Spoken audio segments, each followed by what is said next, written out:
Hello everyone, আসসালামু আলাইকুম। আমাদের শপে আজকে চলে আসছে আমাদের পারভেজ ভাইয়া তাদের অফিসিয়াল কেনাকাটার জন্য। সনি A6400 সাথে হলো বেসিক কিট যেটা থাকে 1650 এবং RS3 মিনি মিনি গিম্বলটা একদমই স্মল সাইজ। 6400 বা মিররলেসের ভিতরে করভ সেন্সর যেগুলো আছে এগুলোর জন্য খুবই পারফেক্ট। এছাড়াও ফুল ফ্রেম বডিতে ইউজ করতে পারবেন, বাট লেন্সের একটা ওয়েটের ব্যাপার থাকে, ওটা চিন্তা ভাবনা করে। সো বরাবরের মতো পারভেজ ভাই আমাদের শপে। পারভেজ ভাই, জি ভাই। অনুভূতিটা কি ভাই? অনুভূতিটা আর কি বলবো, এখন যদিও বা অফিসের জন্য কিনছি, এটা যদি নিজের জন্য হতো তাহলে তো আরও ভালো লাগতো। তবে সব কিছু মিলিয়ে মাইক্রোফোন প্লাস গিম্বল ক্যামেরা সব মিলিয়ে ফাটাফাটি।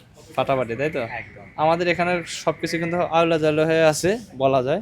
সব কিছু এলোমেলো, একদম যে আছে সব কিছু এলোমেলো। বক্সের থেকে খোলা ভিডিও সেট আপের জন্য হলো বোটক্সে SL100, সরি SL60 বিআইটা ট্রাইপড আছে, সাথে কিন্তু হোলিল্যান্ড আছে। হোলিল্যান্ডের লার্ক M2টা, আমরা যে মাইক্রোফোনটাতে এখন কথা বলতেছি আপনাদের সামনে। এছাড়া আছে হলো যে টাকার বান্ডিলটা, একটু পরে পারভেজ ভাইদের পকেট কাটা সারা। অনেক অনেক শুভকামনা বস। Thank you.